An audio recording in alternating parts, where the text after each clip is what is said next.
Amém. Boa noite, sejam todos bem-vindos. Novamente, eu vou pedir para vocês que olhem para mim com muito amor e muita paciência.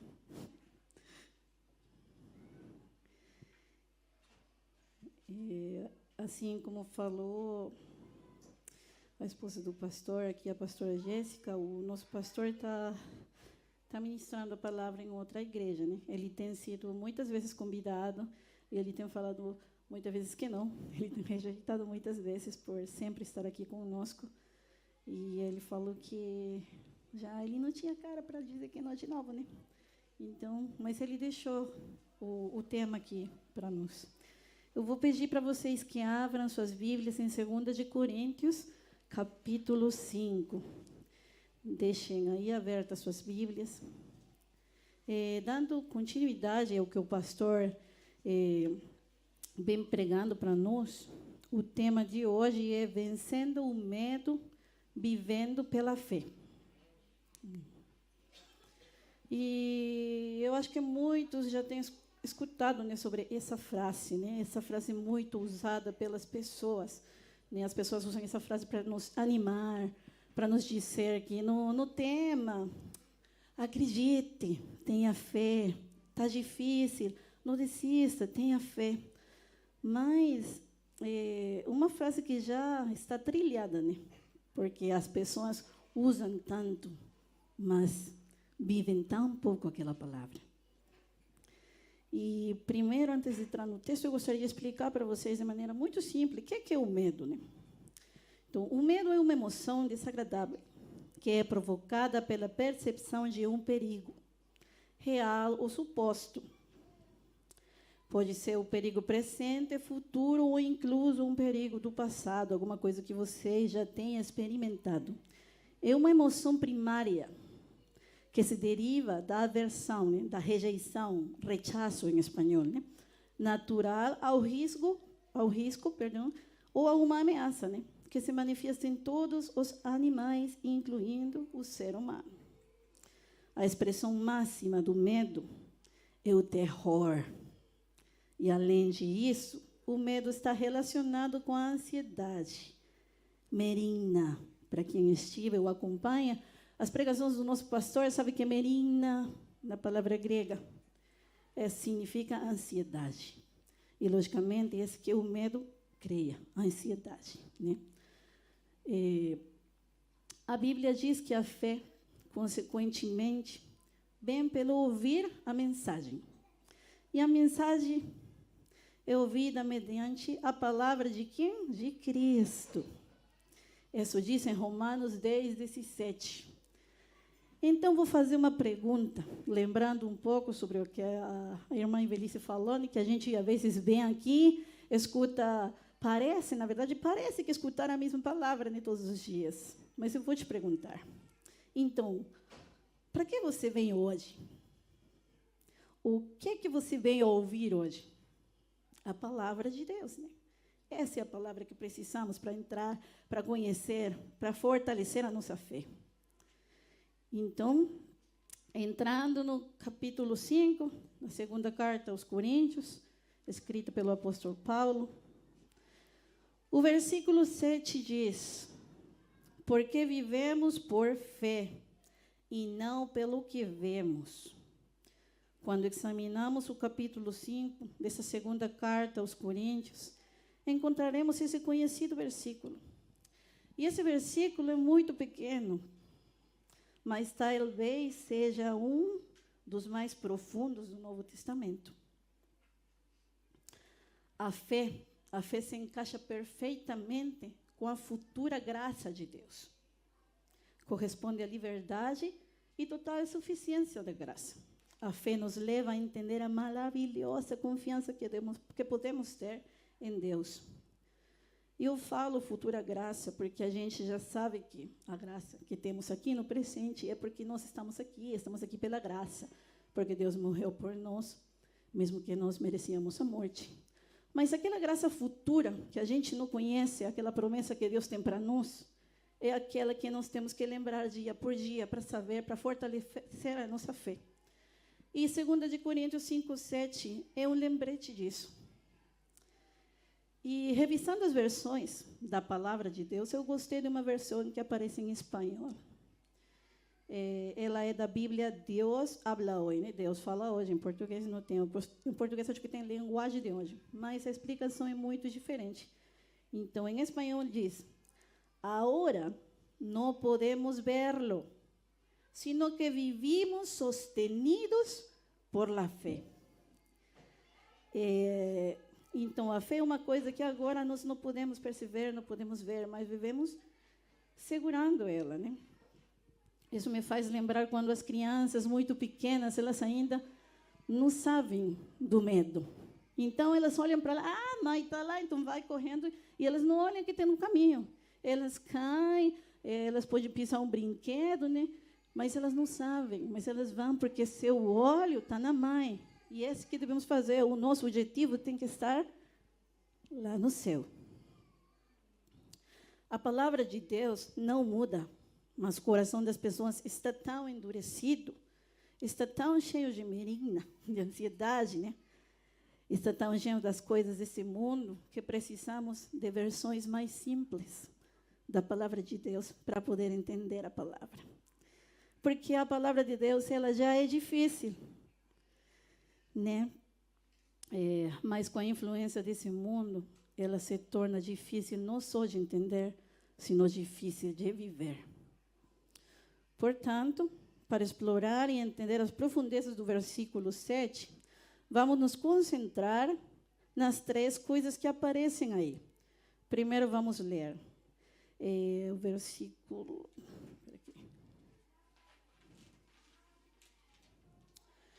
E diz, porque vivemos por fé e não pelo que vemos. Então, aqui encontramos 3 coisas. Conhecer por vista. Porque, na verdade, a gente sabe que pode viver, ainda quando não conhece a Cristo. Está vivendo. Não do jeito que deveria, mas está vivendo. Então, a gente sabe que podemos, né, viver. Conhecer por fé é outra deles, né? Conhecer por vista, conhecer pela fé e viver pela fé. Essas 3 coisas aparecem nesse versículo, né? Eu vou começar com o primeiro, que é conhecer por vista. A primeira coisa que queremos pensar à luz dessa passagem, a ideia de conhecer por vista, o versículo 7 implica que é possível andar e viver pelo que se vê, em vez de viver pela fé. Muitas vezes somos tentados a fazer exatamente isso, e muitos de nós fazemos isso, na verdade, né? Esquecemos que temos promessas maravilhosas de Deus e vivemos pelo que enxergamos ao nosso redor. Mas o que Paulo quis dizer com o que se vê? Vejamos o contexto de 2 de Coríntios. Eu vou pedir que vocês leiam junto comigo. Eu vou ler do versículo 1 até o versículo 7.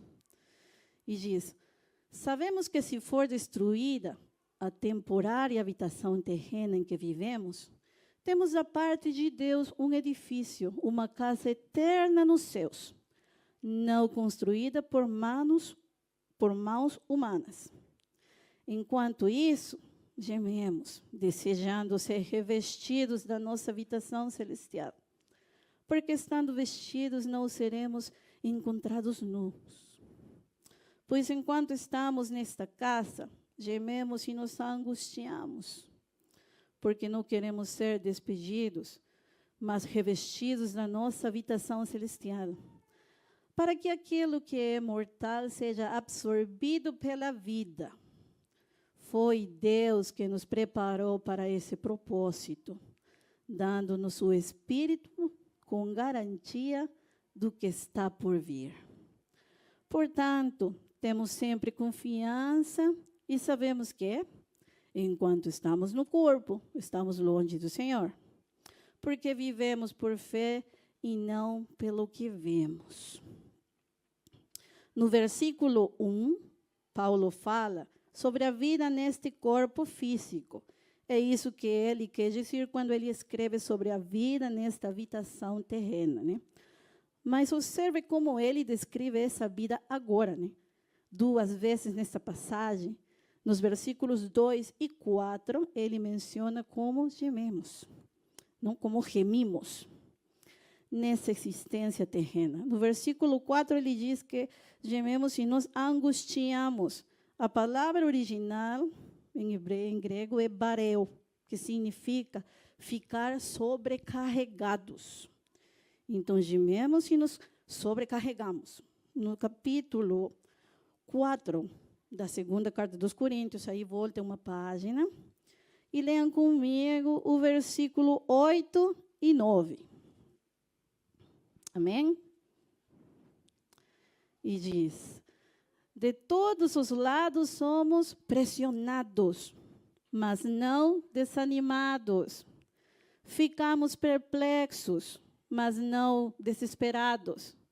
Somos perseguidos, mas não abandonados. Abatidos, mas não destruídos.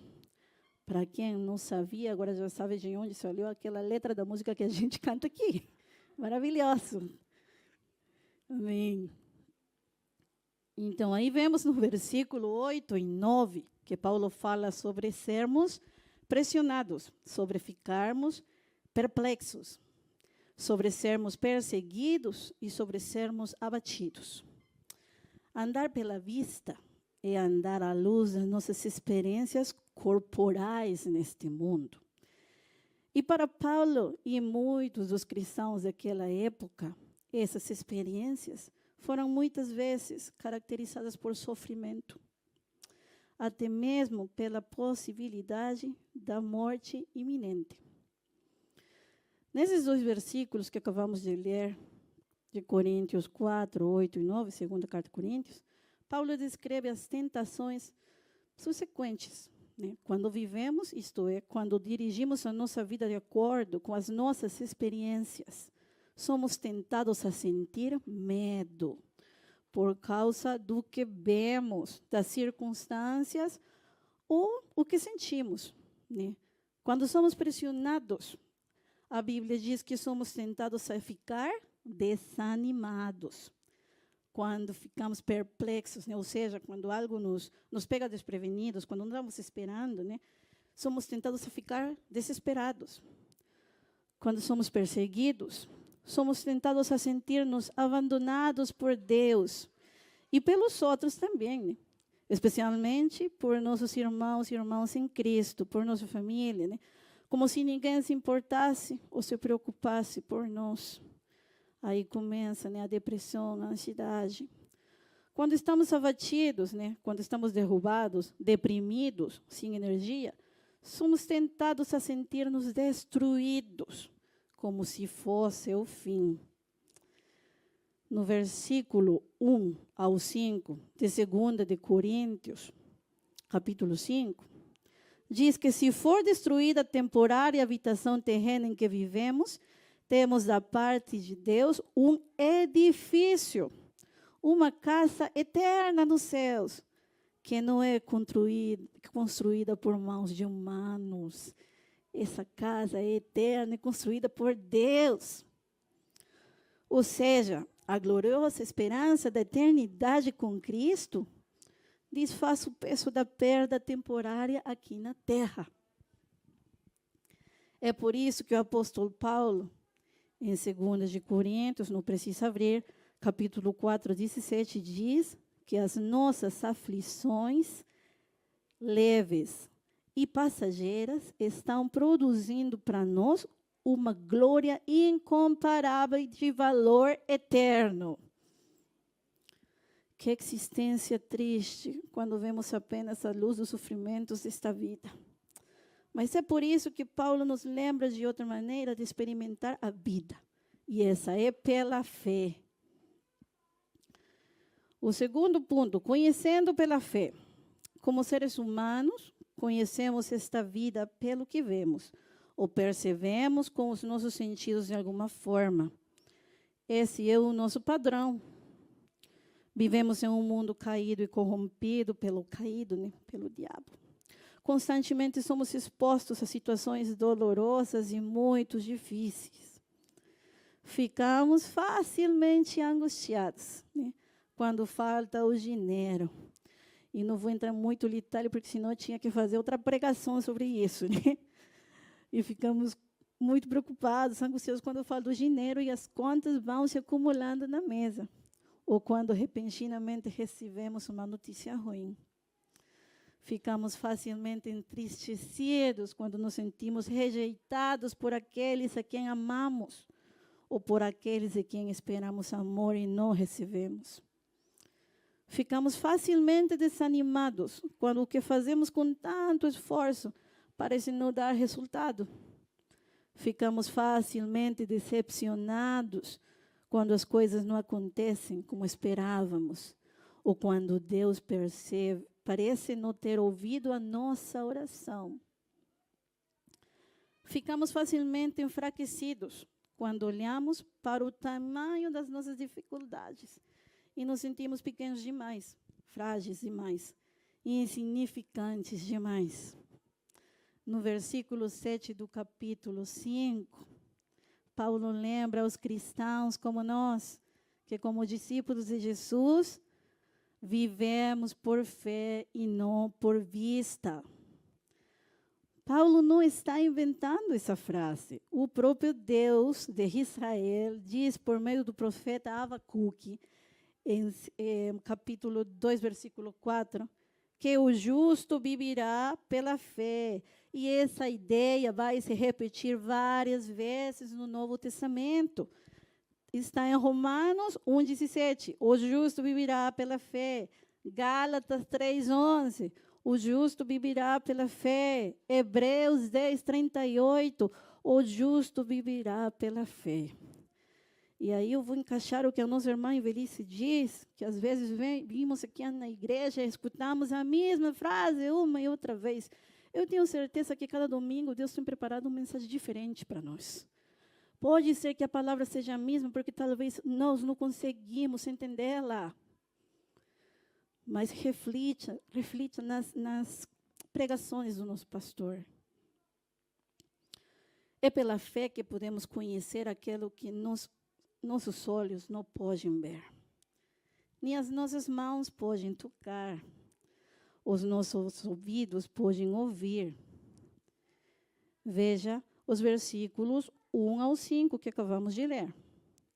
Sabemos pela fé que quando este corpo se for, Deus preparou um novo corpo para nós.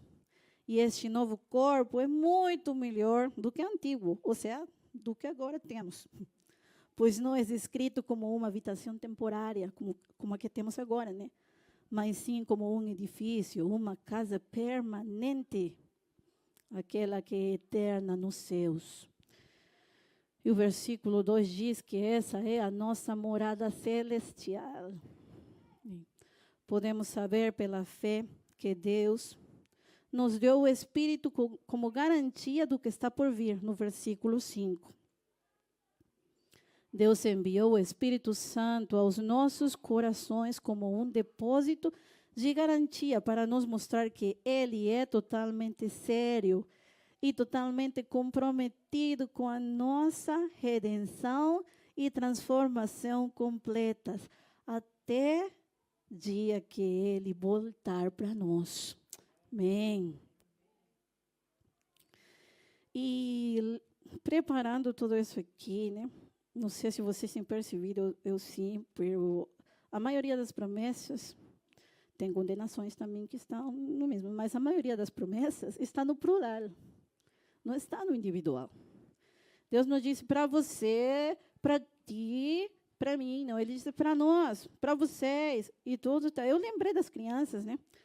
Ontem, quando a gente voltava do viagem que fez, da reunião do RAM, a gente vinha conversando no carro, né? Eu estava dirigindo. E eu não lembro o que foi que falou, mas com a Jéssica lembramos quando o Enzo e a Mai eram muito pequenos, eles tinham 4 ou 5 anos. E quando eles queriam pedir uma coisa para nós, eles chegavam assim, mãe, nós queremos? E a gente sempre dava errado, nossa, nós queremos. Nós pensamos, tudo era nós. Isso me fez lembrar a pregação do domingo passado, quando o pastor falou das ovelhas. Que um dos sistemas de defesa das ovelhas é estar juntas, estar unidas. E quando as crianças são pequenas e sentem medo, elas se unem, elas se juntam e dizem, nós queremos, nós pensamos. Por quê? Porque se ela fala que não, ela vai bater só em um, não vai bater em todos. Eles pensavam assim. Eu lembrei, nossa, como que a gente precisa lembrar dessas coisas. Aqui nós, como igreja, somos um também. Precisamos dessa unidade. As promessas são para todos nós. Ele não está dizendo que é só para o Fábio ou só para Fran. Ele está dizendo que é para todos nós. Coisa maravilhosa. O sofrimento e a morte nesta vida não podem mudar o que Deus preparou para nós lá no céu. Mesmo que às vezes pensemos e não entendamos, né? Por que aqueles que não acreditam em Deus têm tanta sorte, têm tanto dinheiro? Mas a Bíblia diz que, embora os ímpios possam prosperar e os inocentes possam sofrer nessa vida, embora possamos fazer a coisa certa ou errada e não experimentar nenhuma consequência perceptível no presente, ou seja, agora, Paulo nos lembra que um dia haverá uma prestação de contas no final. No versículo 10 da página que você tem aberto, de Coríntios, no versículo 10 diz, pois todos nós devemos comparecer perante o tribunal de Cristo, para que cada um receba de acordo com as obras praticadas por meio do corpo, quer sejam boas, quer sejam mais. Então, todos vamos perecer. Não só nós, todos. Aqueles que acreditam, aqueles que não também. Não podemos ter acesso a isso agora, né? Pelo que vemos ou sentimos, mas pela fé podemos ter certeza de que o dia está chegando, aquele dia da prestação de contas no final. Esse dia está chegando, irmãos. E eu digo que podemos ter certeza, porque certeza é a fé. A fé é a certeza daquilo que esperamos e a prova das coisas que não vemos. Hebreus 11:1. Fé é a firme convicção das coisas que não podemos conhecer pelo que vemos ou pelo que sentimos, mas unicamente por meio da revelação que Deus fez de si mesmo e da sua vontade em todos nós. E a fé não vem de nós mesmos. A fé vem pelo ouvir a mensagem. E a mensagem vem por meio da palavra de Cristo, como já foi mencionado. Se podemos conhecer, não pelo que vemos ou sentimos, mas porque temos crido na palavra do Senhor, então precisamos viver pela fé. E o que é viver pela fé?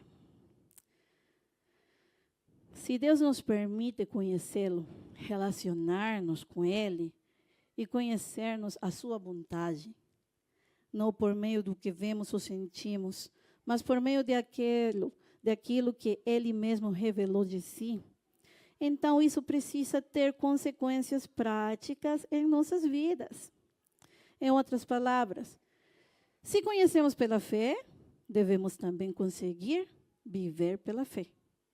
Se ouvimos a mensagem do Senhor e dizemos crer, a consequência prática deve ser viver de acordo com o que cremos, coerência, integridade. Como cristãos, somos chamados a ter uma firme convicção das coisas invisíveis aos nossos olhos, mas visíveis ao nosso coração, porque temos crido na palavra de Deus. Ao seu discípulo Timóteo, Paulo diz, permaneça nas coisas que aprendeu e das quais tem convicção, 2 de Timóteo 3,14. E quais são essas coisas? Quem quiser abrir, pode abrir 2 de Timóteo, capítulo 3, versículo 15. Paulo diz para seu discípulo Timóteo, no versículo 15, porque desde criança você conhece as Sagradas Escrituras, que são capazes de torná-lo sábio para a salvação mediante a fé em Cristo Jesus. Conhecer pela fé encorajou a homens como Paulo e Timóteo a viver pela fé.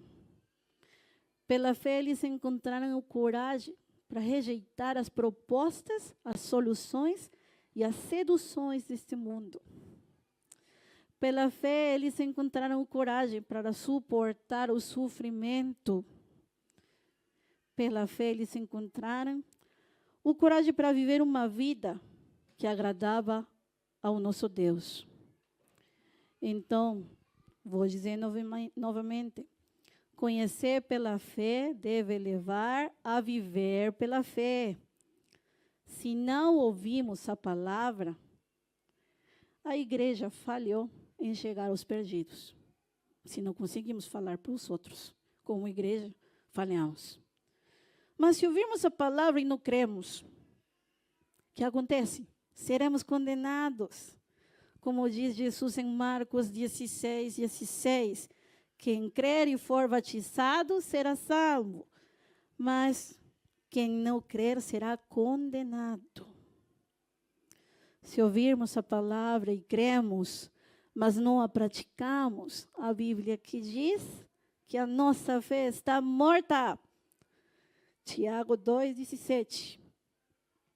Cometemos pecado, pois sabendo o que devemos fazer, não o fazemos. Tiago 4:17.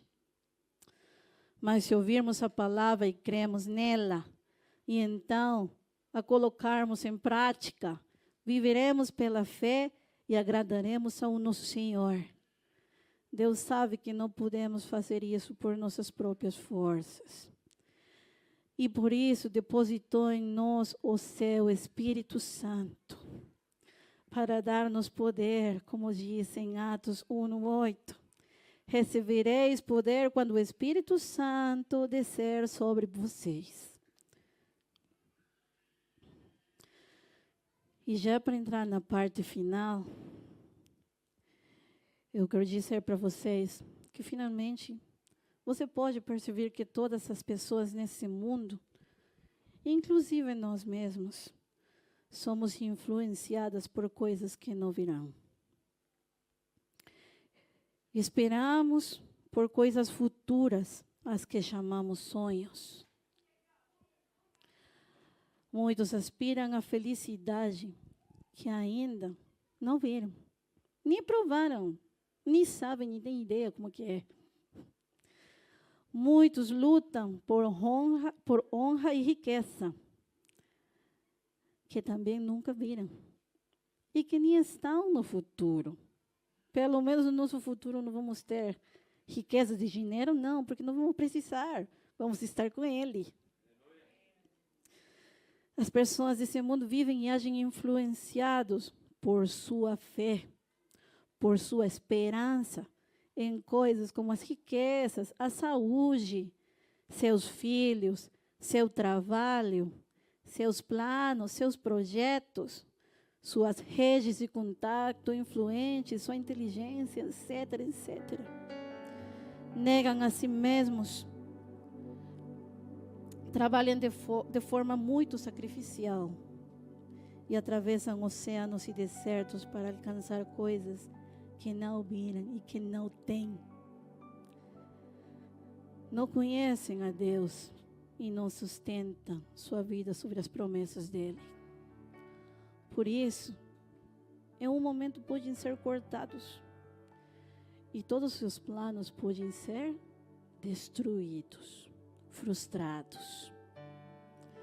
Se aqueles que não conhecem a Deus nem a sua vontade vivem e sacrificam tanto por coisas que não vêm, quanto mais nós que temos recebido do Senhor a promessa da vida, a vida eterna e das riquezas insondáveis, que a traça não pode comer, que a polilla não se lo poderá comer, nenhum ladrão pode roubar.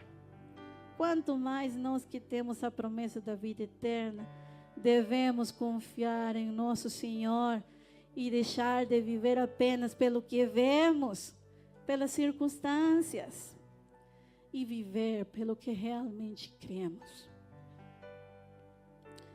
É inevitável sentir medo dentro do coração, frente a tantas circunstâncias difíceis né? Tantas circunstâncias incontroláveis. Nesta vida, muitas vezes, nos deixam apavorados todo o que acontece. A fé que colocamos em nosso Senhor e que nutrimos, vence e supera o medo. Sentimos medo, mas não paramos. Confiamos no Senhor, confiamos na palavra do Senhor para viver a vida que Ele nos deu. Eu quero exortá-los, convidá-los a que essa semana, separem um tempo para passar com Deus, para se relacionar com Ele, para trazer de volta, para relembrar por que você chegou a Jesus, para que você lembre quanto que precisava dele na sua vida. E se você chegou, foi porque você acreditou que Ele podia mudar a tua vida. Então você já tinha um pedacinho de fé, mas essa fé temos que alimentá-la dia por dia, para ela não desaparecer por completo. Amém. Eu vou pedir que inclinem seus rostos. E antes de fazer a oração, a última oração, quero me dirigir às pessoas que estão nos acompanhando no live.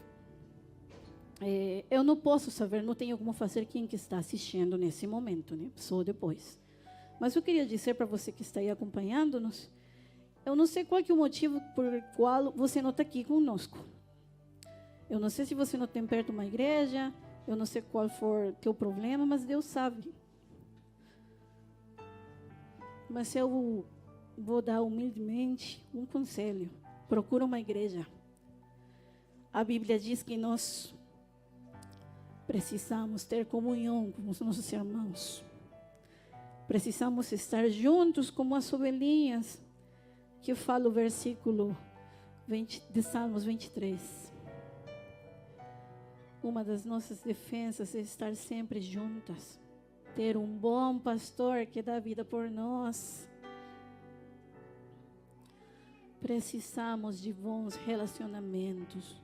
Não podemos ficar sozinhos. Se conhecemos a palavra, precisamos compartilhá-la. Precisamos nos fortalecer com nossos irmãos.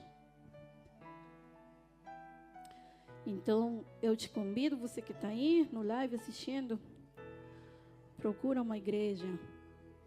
Ou se você conhece essa, venha. A gente vai te receber com muito amor. Amém. Vamos orar.